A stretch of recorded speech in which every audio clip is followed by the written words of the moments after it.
প্রথমে মাংসটাকে ভালো করে ধুয়ে নিয়েছি, তারপরে একটু সাইডে হালকা হালকা করে কেটে নিয়েছি।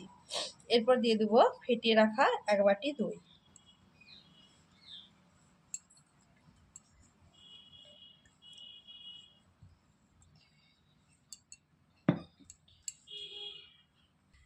হাফ চামচ হলুদ গুঁড়ো,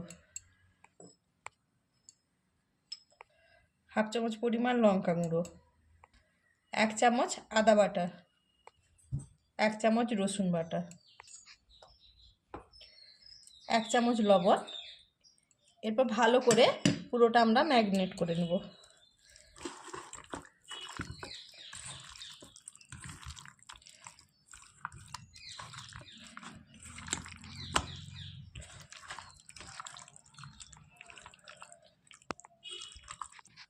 হাফ চামচ কাস্তুরি মেথি, এটা আবার একবার আমরা ভালো করে মেখে নিয়ে এটাকে 1 ঘন্টার জন্য আমরা রেস্টে রেখে দেব। কড়াই গরম হয়ে গেছে ফ্রাই প্যান আমাদের, তারপরে এতে আমরা তেল দিয়ে দিলাম।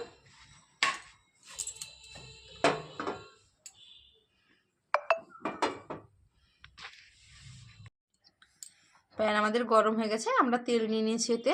এবার গোটা গরম মশলা, এলাচ, লবঙ্গ, দারচিনি তেলে দিয়ে দেবো।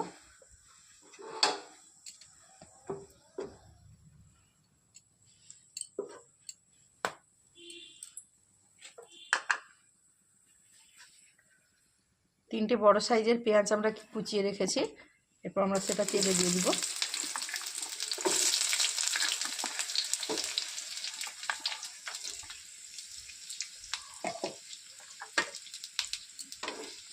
এটা ভালো করে ব্রাউন করে ভেজে নেব। পেঁয়াজটা যাতে তাড়াতাড়ি নরম হয়ে যায় সেই জন্য 1 চামচ পরিমাণ লবণ এতে আমরা দিয়ে দেব। পেঁয়াজটা ভাজা হয়ে গেছে, এই অবস্থায় আমরা এখানে রসুন বাটা আর আদা বাটা দিয়ে ভালো করে কষিয়ে নিব। আবার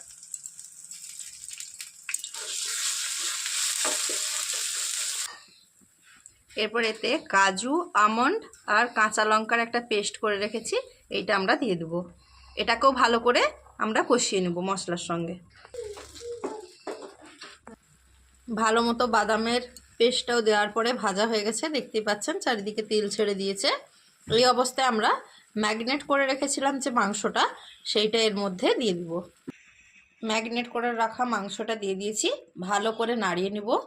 দিয়ে আবার আমরা 10 মিনিট মিডিয়াম টু লো ফ্লেমে এটাকে ভালো করে মশলার সঙ্গে কষিয়ে নেব। দেখতে পাচ্ছেন ভালো করে আমরা মশলার সঙ্গে মিশিয়ে কষিয়ে নিচ্ছি।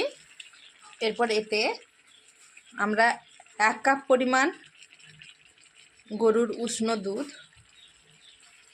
গরম করে নিয়েছিলাম হালকা, এইটা এই বেলাতে যে ম্যারিনেট করে রেখেছিলাম মাংসটা তাতে দিয়ে এই দুধটা আমরা এতে দিয়ে দেব। আমরা কিন্তু এই পুরো প্রসেসটা কোনো জল ছাড়াই করব। এই জলটা মরবে সেই জন্য আমরা একটুখানি আগুনটা বাড়িয়ে দেব। দেখতেই পাচ্ছেন চিকেন থেকে অনেকটাই জল বেরিয়েছে। এই জলে আর দুধ যে দেওয়া আছে, দই যে দেওয়া আছে, এতেই পুরো মাংসটা সেদ্ধ হবে। এই অবস্থায় আমরা একবার নাড়িয়ে নেব। মাঝে মাঝে নিচ থেকে নাড়া দিবেন খুন্তির সাহায্যে, না হলে নিচে লেগে যেতে পারে, কারণ বাদামের পেস্টটা দেওয়া আছে এতে।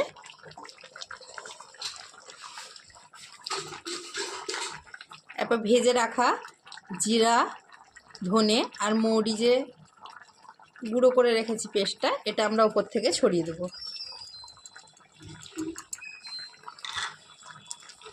এটাকেও ভালো করে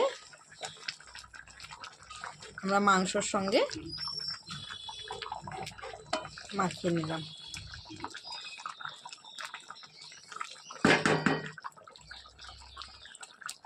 অনেকটাই জুস বেরিয়েছে জল, কিন্তু এটা আমাদের একটু শুকনোতে সময় দিতে হবে।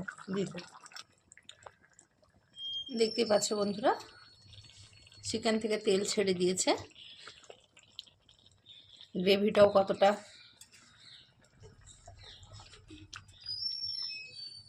ঘন হয়ে গেছে।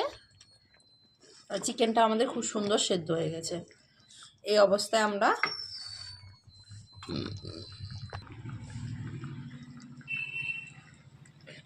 এক চামচ পরিমাণ কাস্তুরি মেথি আবার ওপর থেকে ভালো করে ছড়িয়ে দেবো। চামচের সাহায্যে আমরা এটাকে পুরো ভালো করে খুন্তি দিয়ে নেড়ে নেব।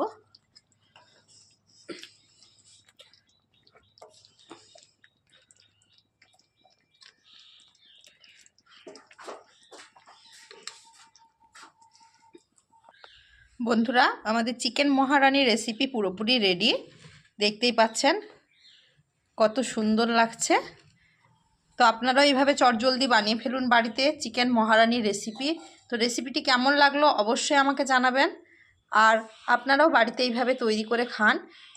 আর যদি রান্নাটি ভালো লেগে থাকে তাহলে অবশ্যই চ্যানেলটিকে লাইক, কমেন্ট এবং সাবস্ক্রাইব করে দেবেন। আর পাশে থাকা বেল আইকনটা বাজিয়ে দেবেন যদি নতুন বন্ধু হন। তো বন্ধুরা, আজকের মতো টাটা।